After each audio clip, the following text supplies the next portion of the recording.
Halo, kembali lagi bersama Mimin. Di video kali ini Mimin akan bahas sebuah film yang berjudul Aram. Film ini menceritakan seorang wanita yang berusaha perjuangkan anak kecil yang telah terjatuh ke dalam lubang sumur bor, di mana di dalam perjuangannya ia harus menghadapi tantangan yang tidak mudah. Bagaimanakah kisah selanjutnya? Kita langsung aja masuk ke alur ceritanya. Di awal film diperlihatkan seorang kolektor ataupun pemimpin distrik. Ia bernama Karsini, di mana ia sedang mengajukan permohonan pengunduran diri sebagai kolektor kepada pemimpin partai. Pemimpin partai bertanya kepada Karsini, "Mengapa kau mengundurkan diri, Karsini? Padahal kau adalah orang yang jujur." Karsini lalu menjawab bahwa selama ia menjadi kolektor ia seperti tidak ada gunanya. Karena pemerintah tidak pernah peduli pada warganya, pejabat sekarang hanya mementingkan dirinya demi kekuasaan. Ia pun menceritakan bagaimana susahnya memperjuangkan hak seorang warga miskin di sebuah desa kecil, di mana ada seorang keluarga miskin yang tinggal di sebuah desa yang telah mengalami krisis air bersih. Ini adalah Budi sebagai bapak dan Sumati sebagai ibu, Banu sebagai anak pertama dan Dansika sebagai anak kedua. Saking miskinnya keluarga itu, mereka sampai kehabisan bensin saat di perjalanan. Ibunya mencoba menelpon anaknya yang bernama Banu, tetapi karena Banu sedang berenang, ia tidak mengangkat teleponnya. Hal ini membuat bapaknya kesal. Akhirnya bapaknya pun mendatangi tempat Banu. Namun Banu telah dulu mengetahui dari kejauhan, sehingga ia menyelam ke dalam air agar tidak diketahui bapaknya.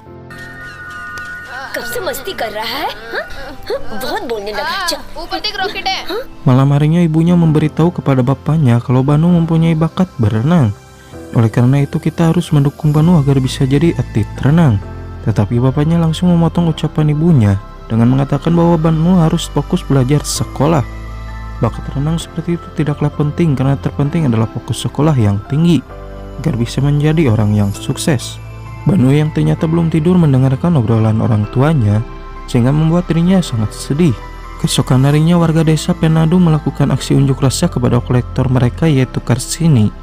Mereka meminta agar pemerintah peduli terhadap rakyat kecil yang sekarang sedang mengalami krisis air bersih selama berbulan-bulan. Karsini yang sedang dalam perjalanan memutuskan untuk turun dari mobil dan melayani warganya.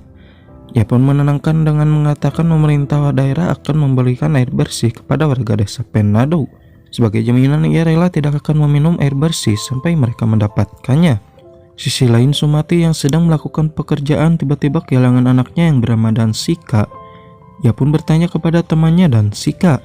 Dia pun menjawab kalau tadi sedang bermain layang-layang. Sumati pun segera mencarinya.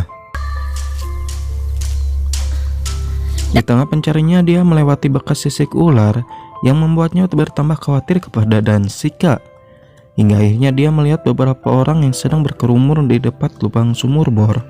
Ia pun segera mendatanginya dan benar saja Dansika telah terjatuh ke dalam sumur bor.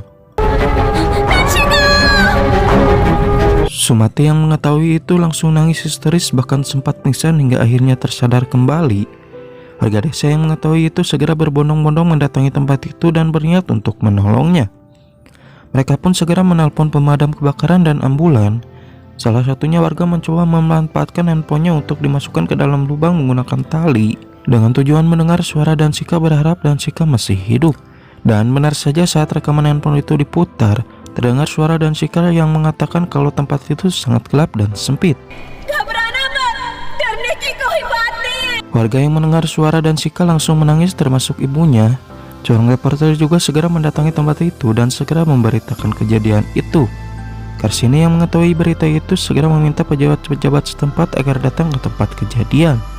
Bahkan menanyakan kepada bawahannya siapakah pemilik sumur bor itu, kenapa tidak ditutup. Ia menjawab kalau semua sumur bor itu pemilik pengusaha bala. Bahkan ada sumur-sumur bor lain yang belum ditutup. Karsini yang mendengarnya segera meminta agar pengusaha bala diadili dan ditangkap karena lalai dalam proyeknya yang telah merugikan masyarakat. Bule yang belum melihat ambulan datang ke tempatnya segera ia menyusulnya, yang ternyata mobil ambulannya mengalami mogok di tengah perjalanan, yang membuat mobil milik pejabat lainnya tidak bisa lewat. Karena khawatir dengan anaknya, Bule memarahi petugas-petugas itu karena menurutnya mereka bekerja tidak becus. Hingga akhirnya mereka memutuskan mendorong mobil pemadam kebakaran ke pinggir agar mobil ambulan dan yang lainnya bisa lewat. Setibanya di sana, Sumati memohon kepada Karsini agar ia segera menyelamatkan gadisnya.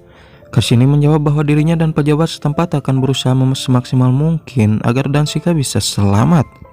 Karsini juga bertanya kepada polisi berapakah kedalaman sumur itu. Polisi itu menjawab kedalaman sumur itu sampai 148 kaki atau serata 44 meter. Namun Dansika hanya berada di kedalaman 10 meter. Ia juga menyarankan agar menggunakan mikrofon dan kamera untuk mengetahui keberadaan Dansika. Saat diturunkan terlihat Dansika yang kesempitan sedang menatap ke arah kamera. Karsini mencoba berkomunikasi dengan Dansika. Ia berkata kalau mereka akan segera mengeluarkan Dansika dari lubang itu. Polisi juga mencoba menggunakan tali untuk mengangkat Dansika. Salah satu warga marah kepada pejabat-pejabat itu karena hanya menggunakan tali untuk menyelamatkan nyawa seorang gadis yang sedang membutuhkan pertolongan. Saat diturunkan, polisi mencoba berbicara dengan Dansika agar tangannya dimasukkan ke dalam lubang itu, maka ia akan menariknya ke atas. Dansika pun menuruti ucapan polisi itu dengan memasukkan tangannya, namun tidak memasukkannya dengan sempurna. Pelan-pelan akhirnya polisi menarik tali itu ke atas. Namun saat akan sampai ke permukaan, tangan Dansika merasa kesakitan, dan akhirnya Dansika kembali terjatuh di kedalaman 28 meter yang membuat lebih sulit untuk diselamatkan. Seorang dokter memberitahu Karsini kalau anak itu hanya akan bertahan selama 8-10 jam saja. Itu artinya malam ini juga Dansika harus segera diselamatkan. Nah, jika tidak maka nyawanya tidak akan tertolong. Usaha pun terus dilakukan. Bahkan seorang kapten tentara datang untuk mencoba menggunakan cara mereka. Ia menggali tanah agar nanti dibuat terowongan dan menyelamatkan dari bawah.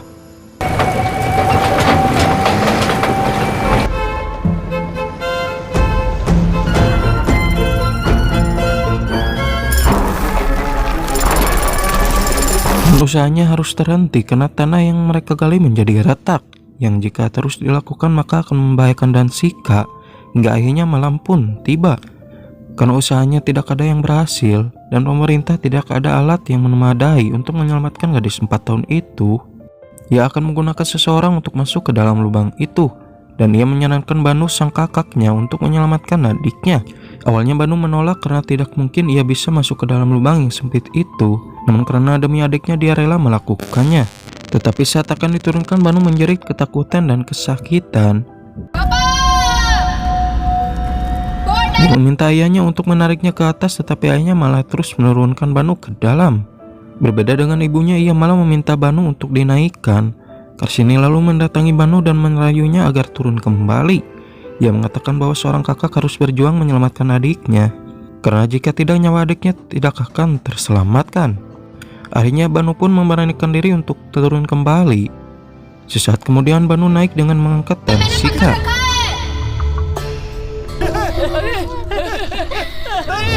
Semua orang pun berteriak bahagia melihat Dansika selamat. Sebelum dibawa menggunakan ambulan, terlihat Budi berterima kasih kepada Karsini karena selama ini telah berjuang menyelamatkan anaknya.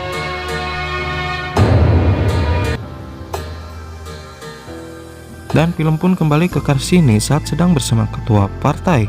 Setelah mengetahui alasannya, akhirnya ia mempersilahkan Karsini untuk mengundurkan diri. Dan film pun berakhir.